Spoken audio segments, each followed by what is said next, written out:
Everyone, পড়ানো অমন কিছু একটা ইঙ্গিত দিল যে খুব শীঘ্রই প্রমোশন শুরু হতে চলেছে।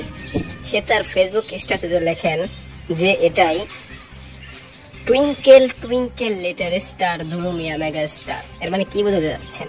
অনেকদিন ধরে সে SMS দিচ্ছে না, ফট করে SMS দিলেন। এর মানে একটাই বোঝাচ্ছে যে খুব শীঘ্রই দরদের কিছু একটা আসতে চলেছে। আমরা যতটুকু জানতে পেরেছি 11 অক্টোবর দরদ মুক্তি পাচ্ছে। এটা নিয়ে আমরা আরেকটা ভিডিও বানিয়েছি, সেটাতে আপনারা ঘুরে আসতে পারেন। তো যাই হোক, দরদ অতি বিরক্তিকর একটা মুভি হয়ে গেছে এক হিসেবে। এই যে মুক্তি দেবে অন্য মনের খবর নাই। ওই বহুদিন পর দিল mega twinkle twinkle little star Dhulu Mia mega star. এটা কি বলতে চাচ্ছে আল্লাহ জানে, আল্লাহ জানে আর সে জানে।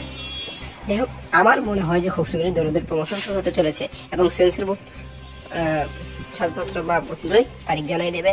যদি 11 তারিখ কনফার্ম মতোই, তো এটা সময় বলে দেবে। তো আজকের ভিডিওটি এই পর্যন্তই। ধন্যবাদ পুরো ভিডিওটি দেখার জন্য।